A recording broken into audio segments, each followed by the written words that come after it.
Hello everyone.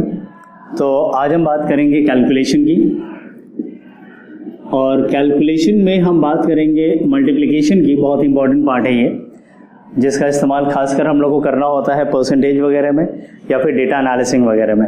ठीक है, तो बेसिकली अगर बात हो कि दोनों ही संख्याएं 100 से अधिक हैं तो इसको कैसे मल्टीप्लाई करते हैं। हार्डली 1 से 2 सेकेंड का सवाल होता है ये। ठीक है, जैसे कि अगर मैं आपसे पूछूं कि 107 इंटू 109 कितना होता है, तो सिंपल सा सॉल्यूशन है 7 + 9 16, तो 116, 7 9 63, तो ये रहा इसका आंसर। हार्डली 1 सेकेंड का सवाल है। चलिए अब हम बात करते हैं कि बेसिकली ये काम कैसे करता है। ठीक है, देखो इसको समझने से पहले आपको कुछ बेसिक चीजें मैं बता देता हूं। बेसिक का समझना बहुत इंपॉर्टेंट होता है, किस लिए, ताकि इससे रिलेटेड जितने भी पैटर्न के सवाल होंगे वो सब इजीली सॉल्व हो जाएंगे। फिलहाल सबसे पहले मैं बात करूंगा बेस 10 की, यानी कि अगर दोनों संख्याएं 10 के ऊपर हैं तो how to multiply them. Like the question is 11 into 12, या फिर 11 इंटू 13, या फिर 12 इंटू 14, या फिर 12 इंटू 17। तो इन्हें कैसे मल्टीप्लाई करना है। ठीक है, बेस हमारा 10 है यहां पर। तो पहला सवाल मेरा ये है कि 10 में 0 कितना होता है, 1 0 होता है।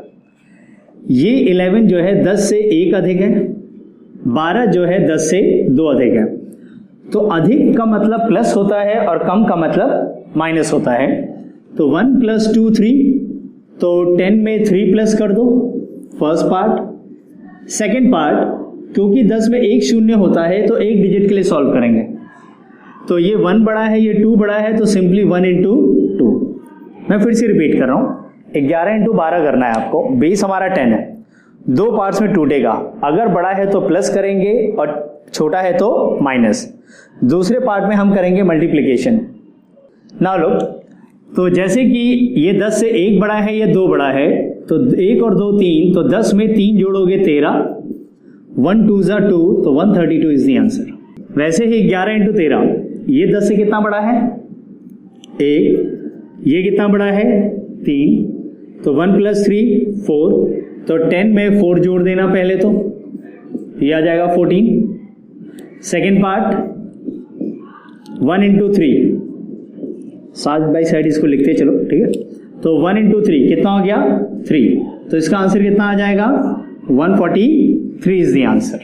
नेक्स्ट 12 इंटू 14, ये 10 से कितना बड़ा है, 2, ये 10 से कितना बड़ा है, 4, 2 और 4 6, तो 10 में 6 जोड़ोगे तो 16, 2 4 8, तो 168 इज द आंसर। नेक्स्ट ये 10 से कितना बड़ा है, 2, ये 10 से कितना बड़ा है, 7, 2 + 7 19, तो ये तो हो गया 2 + 7 सॉरी 9, तो 10 में 9 जोड़ देना 19, बाकी 2 7 14 का 4 और 1 कैरी, तो आंसर आ जाएगा 204। समझ में आपको ये। खैर ये तो छोटे नंबर्स हैं, एग्जाम पॉइंट ऑफ व्यू से अगर मैं बात करूं तो इनके टेबल तो आपको वैसे भी याद होने चाहिए। क्लियर है ये। अगर कंपटीशन क्रैक करना है आपको, बैंक वगैरह के एग्जाम्स की अगर हम बात करें, तो आपको 20/20 तक के तो टेबल याद होने चाहिए। बट फिलहाल मैं आपको पैटर्न बता रहा हूं। अब ये पैटर्न हमने सीख लिया 10 पर। अब सेम पैटर्न हम उठा के लगा देंगे 100 पर, 1000 पर, 10,000 पर, लाख, 10 लाख, करोड़, नंबर चाहे जहां भी जाए, मुझे मतलब नहीं। क्लियर है ये। ओके, तो अब हम आगे बढ़ते हैं। तो सेम पैटर्न अब मैं अप्लाई करने जा रहा हूं अगर दोनों संख्याएं 100 के ऊपर हैं तो। अब 100 की बात करते हैं तो 100 में कितने 0 होते हैं, 2 0। तो अब की बार जो सेकंड बेस होगा उसमें कितने डिजिट के लिए सॉल्व करेंगे हम, 2 के लिए। एग्जाम्पल के तौर पे 102 इंटू 109, 102 इंटू 123, 104 इंटू 109, 107 इंटू 112। ठीक है, ये 100 से कितना बड़ा है, 2, ये 100 से कितना बड़ा है, 9, तो बड़ा मीन्स प्लस, तो 2 + 9 11, तो पहले तो हम 100 में 11 जोड़ देंगे। सेकेंड पार्ट में 2 डिजिट के लिए सॉल्व किया जाएगा, तो 2 और 9, तो 2 इंटू 9। याद रखना 2 डिजिट किस लिए, क्योंकि यहां पर हम दो जीरोस की बात कर रहे हैं, तो 100 में 11 जोड़ देना 111, बाकी 2 9 जा 18, तो ये रहा इसका आंसर। वैसे ही ये 100 से कितना बड़ा है 2, ये 100 से कितना बड़ा है 23, तो 2 और 23 को जोड़ोगे तो कितना आएगा 25, तो ये तो हो गया 125 क्योंकि 100 में जोड़ना होता है। बाकी 23 इंटू 2 कितना होता है 46, तो आंसर कितना आ जाएगा इसका 12546। समझ में आया? इसी पर हमने ये सॉल्व किया था। अब मैंने जो आपको स्टार्टिंग में क्वेश्चन दिया था एक बार वो देख लेते हैं हम। 107 इंटू 109 की बात की थी मैंने, ये 7 बड़ा है, ये 9 बड़ा है, तो 7 और 9 16, तो 116, बाकी 7 9 जा 63। अगर आपकी प्रैक्टिस अच्छी है तो फिलहाल आप इसको वर्बली सॉल्व कर सकते हो, आपको पेन तक की जरूरत नहीं पड़ेगी। ठीक है, नेक्स्ट 107 इंटू 112, ये कितना बड़ा है 7 और ये 12, तो 12 प्लस 7 19, तो ये तो हो गया 119, 12 इंटू 7 84, तो 11984 इज दी आंसर। चलिए फिर इस पर और क्वेश्चन कर लेते हैं हम लोग। जैसे 107 इंटू 114, 107 इंटू 121, 106 इंटू 122, 109 इंटू 113। ठीक है, अब देखो परसेंटेज में कैसे काम करता है। परसेंटेज में कभी कभी सवाल होता है, किसी नंबर को 9% बढ़ाया, फिर 13% बढ़ाया, तो 9% बढ़ाओगे तो 109, 13% बढ़ाओगे तो 113, तो 109 इंटू 113 करोगे तो आंसर आ जाएगा आपका। चलो मल्टीप्लाई करते हैं। पहले अगर आपको ट्राई करना है तो आप ट्राई कर सकते हो। ठीक है, फिलहाल ये 100 से 14 बड़ा है और ये 7 बड़ा है, 14 प्लस 7 21, तो 121, 14 7 जा 98, तो 12198 इज द आंसर। क्लियर है? ध्यान रखना, ये सिर्फ बैंकिंग के एग्जाम में ही नहीं और भी जगह एसएससी वगैरह में भी काफ़ी हेल्प आउट करते हैं। ठीक है, बाकी जूनियर लेवल के भी एग्जाम में होते हैं। इनफैक्ट अगर मैं सही बताऊं तो जो क्लास 8 9 के भी बच्चे होते हैं उनमें भी अगर आप इंटरेस्ट क्रिएट कराना चाहते हो तो इस तरह के छोटे छोटे शॉर्टकट्स उनके साथ डिस्कस करते रहो। मतलब it's a kind of game only, खेलते रहो उनके साथ तो उनको भी मजा आएगा और इंटरेस्ट भी बना रहता है। अब जैसे 107 और 121, ये 21 बड़ा है, ये 7 बड़ा है, 21 और 7 को जोड़ोगे तो 28, तो 128, 21 इंटू 7 होता है 147, 1 कैरी हो गया, तो कुल मिलाकर आंसर आएगा 12947। क्लियर है?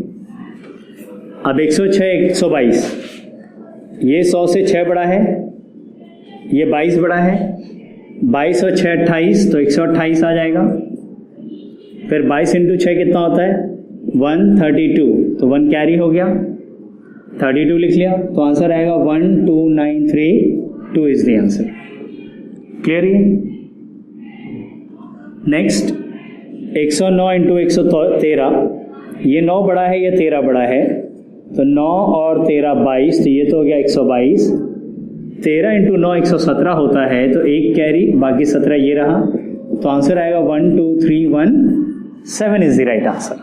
तो फिलहाल हमारे लिए इंपॉर्टेंट टॉपिक क्या था? हमारे लिए इंपॉर्टेंट 100 वाले ही होते हैं क्योंकि एग्जाम में उसी की जरूरत पड़ती है ज़्यादातर। कभी कभी गलती से आपसे कैलकुलेशन में पूछ लिया आता है 1000 वगैरह भी, वो भी हम देख लेते हैं। जैसे कि 1013 इंटू 1009, या फिर 1017 इंटू 1008, या फिर 1008 इंटू 1021, या फिर 10,012 इंटू 10,009, ठीक है, या फिर 10,023 इंटू 10,007, ठीक है। अब देखो यहां बेस क्या लोगे आप, यहां बेस होगा आपका 1000। बेस बहुत इंपॉर्टेंट है क्योंकि बेस डिसाइड करता है सेकंड वाले पार्ट में कितने डिजिट आएंगे। 1000 में कितने जीरो होते हैं? 3 जीरो। तो ध्यान रखना हम 3 डिजिट के लिए सॉल्व करेंगे। ये 1000 से 13 बड़ा है, ये 9 बड़ा है, तो 13 और 9 22, तो ये तो हो गया 1022। अब 3 डिजिट के लिए सॉल्व करते हैं। 13 9 का कितना होता है? 117। तो ये रहा आंसर 1022117। ये 1000 से 13 बड़ा है, ये 9, 13 और 9 22, तो 1022, 13 इंटू 9 117, तो आंसर आएगा 1022117। क्लियर हुआ? अब देखो यहाँ टेबल इंपॉर्टेंट है, आपको 13 इंटू 9 आना चाहिए था। नेक्स्ट 1017, ये 17 बड़ा है, 1008 ये 8 बड़ा है, 17 और 8 को जोड़ोगे तो 1025 आ जाएगा, बाकी 1000 में 3 जीरो है, 17 इंटू 8 होता है 136, तो 136 हो गया सॉल्व, 1025136। अब 1008 ये 8 बड़ा है, 1021 ये 21 बड़ा है, तो 21 और 8 कितना हो जाएगा ये 29, तो 1029, बाकी 21 इंटू 8 कितना होता है 168।